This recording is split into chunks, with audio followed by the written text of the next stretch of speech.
The scream tore from my throat before I even hit the ground, raw and guttural, echoing across the packed stadium like a gunshot in the night. Blood pooled warm under my cheek on the frozen turf, and as the world blurred into a haze of cleats and cheers, I locked eyes with him. Alex Harlan, the golden boy of college football. His face twisted not in concern but in that same old sneer of disgust he'd worn since the day he caught me staring too long in the locker room showers. Freak, he'd spat back then, but in this final, fractured moment, I wanted to tell him the truth I'd buried for years. Every anonymous tip I'd slipped to his coach, every rival play I'd sabotaged from the shadows. I'd done it all for him, my secret ally in a world that chewed up dreamers like us. But the lights went out, and when they flickered back on, I wasn't me anymore.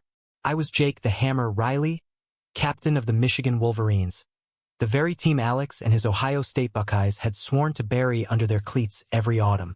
Reborn, they call it in those cheesy afterlife flicks, but this was no gift from the gods.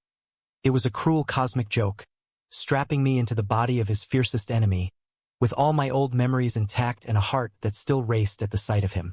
I gasped awake in a dorm room that smelled like stale Gatorade and ambition. My new hands, calloused, quarterback strong, clenching the sheets as if they could anchor me to the boy I'd been. 16 years old again, but not in my scrawny frame from rural Ohio. No, this was peak athlete territory, broad shoulders and a jawline that could cut glass, staring back from a mirror plastered with game highlights.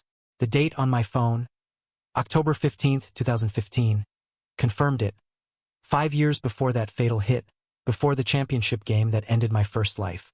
I'd been a bench warmer for the Buckeyes back then, invisible except to Alex, who made sure everyone knew I was the queer kid who didn't belong. But I'd loved him from afar, fierce and foolish, feeding intel to our scouts on rival teams just to see his star rise, even if it meant enduring his barbs like knives to the gut. Now, I was on the other side. The Wolverines' locker room buzzed with that Big Ten energy. Testosterone and trash talk, the kind of place where secrets fester like untreated wounds. My teammates slapped my back as I suited up for practice, calling me Cap like it was natural. But inside, I was unraveling. Coach Harlan, no relation to Alex, thank God, barked orders, his clipboard a shield against the chaos. Riley, you lead this line, or we're chum for those Buckeye bastards come November. I nodded, forcing a grin, but my mind was on the scout reports I'd accidentally leak later that night.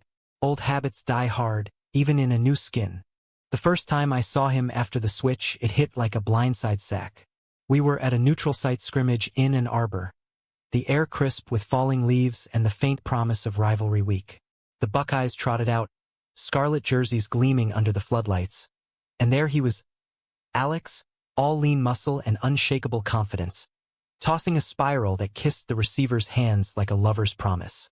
Our eyes met across the field, mine hazel and haunted in this borrowed face, his blue and blazing with that trademark fire, and for a split second, the world narrowed to just us. He didn't know me, not really. To him, Jake Riley was the cocky prick who'd stolen his starting spot in some alternate universe of high school all-stars. But I knew every scar on his knuckles from punching lockers after losses, every late-night text he'd sent his sister about doubting his place in the game.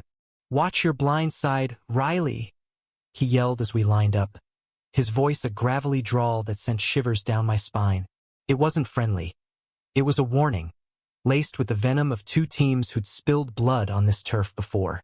I called the play, a deep post route I'd tweaked to give his defense a fighting chance, and snapped the ball.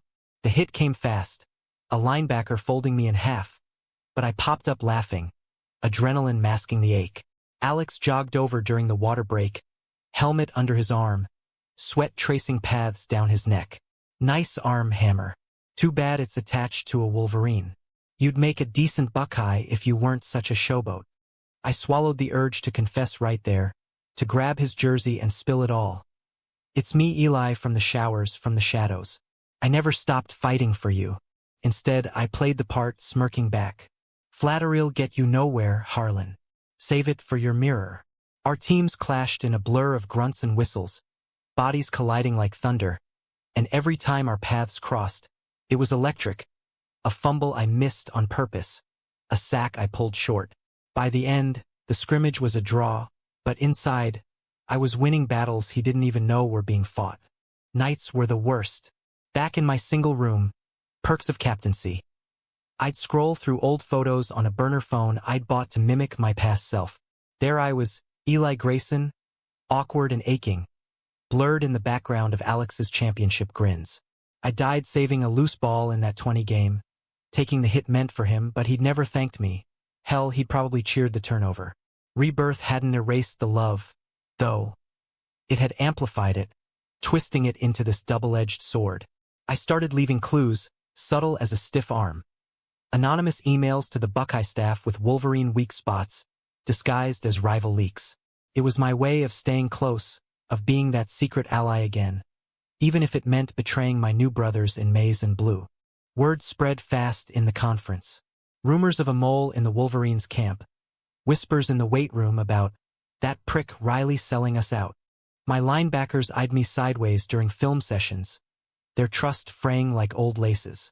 And Alex? He thrived on it, his stats skyrocketing as if the football gods themselves were tipping the scales. I caught him at a post-scrimmage party in East Lansing, the kind where keg stands mix with bad decisions under string lights strung between frat houses.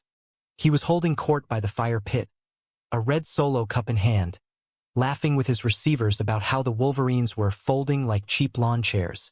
I hung back in the shadows, nursing a beer that tasted like regret, until our eyes locked again. This time, there was no field between us, just the crackle of flames and the bass thump of some top 40 remix. He sauntered over, all easy swagger, but his gaze sharpened like he sensed something off. Didn't peg you for a party guy. Cap thought you Wolverines preferred huddling in your ivory tower. Even rivals need to blow off steam. I shot back, my voice steadier than I felt. Up close, he smelled like pine soap and victory, his hair damp from the chill. We talked, really talked, for the first time. Not barbs, but fragments. His pressure from his old man, an ex-coach who'd ridden him hard. My story, pieced together from Jake's fragmented memories of foster homes and gridiron escapes, felt like cracking open a door I'd nailed shut years ago. You ever feel like you're playing for more than the ring? I asked, the words slipping out before I could cage them. He paused, firelight dancing in his eyes. Every damn day. Like if I don't win, I'm nothing. Vulnerability, raw and rare, hung between us. Then his phone buzzed.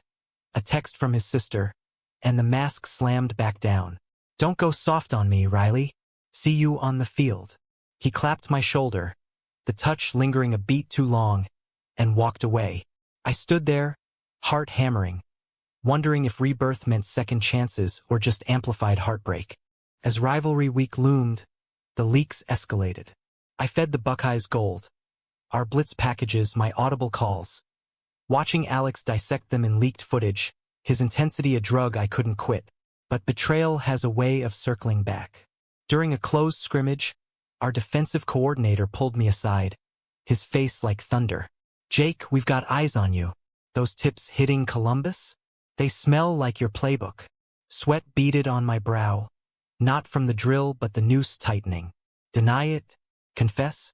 I mumbled excuses, but the seed was planted. That night, I drove to the Ohio border, crossing into Buckeye territory under cover of a moonless sky, telling myself it was one last drop. The anonymous drop site was a derelict rest stop off I-75, the kind where truckers swap stories and ghosts linger in the sodium glow. I left the flash drive in the hollowed-out signpost, heart pounding like pre-snap jitters. Footsteps crunched gravel behind me.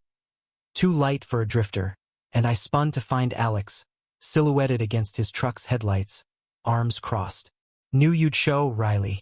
Or should I say, whoever the hell you really are. My blood turned to ice. How? A tail? A hunch? He stepped closer, not aggressive but unyielding, that captain's poise masking the storm. The plays you leaked? They're too perfect, like you want us to win. I backed up, palms slick, the truth clawing up my throat. It's not what you think. Save it. His voice cracked, just a hair, betraying the hurt beneath the anger. You're screwing your own team. For what? Some twisted rivalry fetish. The accusation stung, But it was the flicker in his eyes, disappointment, maybe even betrayal, that gutted me. This was the boy who'd called me freak, but also the one whose dreams I'd bled for. I couldn't hold it in anymore. Alex, listen. It's me, Eli. From before. The kid you hated in the showers. I died, okay? Saving your ass on that field. And now I'm here, doing it again because... He laughed, sharp and disbelieving, but his face drained of color. Jesus, you're cracked. Get help, Riley. And stay the hell away from my team. He turned, but I grabbed his arm, desperate, damning. Check the drive. There's a file. My old jersey number. Proof. He yanked free, eyes wild, and peeled out, leaving me in the dust of my own unraveling lie. The fallout hit like a monsoon. By morning, the Wolverines' camp was ablaze. Suspensions whispered, my captaincy hanging by a thread. Coach hauled me into his office, the walls lined with faded glory shots. Jake, if you're throwing games, it's over. For all of us. I stared at the floor, the weight of 2 lives crushing me. Deny and lose Alex forever. Confess and torch everything. I chose silence, but it bought me nothing. That afternoon, a Buckeye scout, anonymized, they claimed, slid me a note during warm-ups. Harlan wants a meet. Midnight. The old mill off 23. Come alone. The mill was a relic from Detroit's Rust Belt heyday. Skeletal beams clawing at the starry sky. The Huron River murmuring like a conspirator. I arrived early, pulse thundering, half expecting a setup. But it was just him, leaning against a rusted beam, the flash drive dangling from his fingers like a noose. Eli. The name hung fragile in the air, his voice a whisper of wonder and wariness. He'd seen the file scans of my old medical records, the coroner's report timestamped to that championship hit. Rebirth wasn't a story you sold easy, but the proof was ironclad. I don't get it, he said, stepping into the moonlight, close enough I could see the freckles across his nose. Why me? Why hate you if you didn't hate me? I cut in, voice thick. You hated what I made you feel. That look in the showers? It wasn't just disgust. And I saw you, Alex. The real you. Scared, brilliant, unbreakable. So I helped. From the shadows. Even when it broke me. He searched my face. Jake's face, but with Eli's ghosts in the eyes, and something shifted. The sneer melted into sorrow, his hand lifting tentative to my cheek. I called you freak because I was terrified. Of you. Of this. His thumb brushed my jaw, electric, and the world tilted. We closed the gap, lips meeting soft and searching, tasting of salt and second chances. It wasn't fire. It was embers reigniting. A kiss that spoke volumes of unspoken apologies. But romance in the Big Ten is a battlefield, and dawn brought the siege. Leaks went public, headlines screaming, Wolverine captain in sabotage scandal. And my world imploded. Teammates turned. Coach benched me indefinitely, the media circus descending like vultures. Alex faced his own inferno. Accusations of collusion, his spot on the depth chart wobbling as boosters bayed for blood. We met in stolen moments. Back roads, empty fields, whispered plans to come clean, to frame it as rivalry reconnaissance gone wrong. But betrayal's shadow loomed larger. His best friend, Marcus, the Buckeyes' safety, cornered him after practice. That Wolverine's poison, man. Dump the intel or I'll tell Coach you're soft for him. The word soft was code. Marcus had clocked the shift in Alex. The lingering glances, the unexplained absences. It ignited the powder keg. That night, Alex called me from a burner, voice ragged. He's outing me, Eli. To the team. To everyone. Says it's for my own good. Panic clawed my chest. In 2015, being gay in college ball wasn't a death sentence, but it was a derailment. Sponsors fleeing, scouts averting eyes. Fight it, I urged. With me. We plotted in the mill again, maps of alibis spread on a crate, our hands brushing like lifelines. But as midnight tolled, headlights pierced the dark. Marcus, with 2 burly linemen, faces set in righteous fury. Harlan, get your ass out here. Alex froze, then shoved me toward the shadows. Go. I'll handle it. But I wouldn't leave him to the wolves. I stepped out, Jake Riley in full captain mode.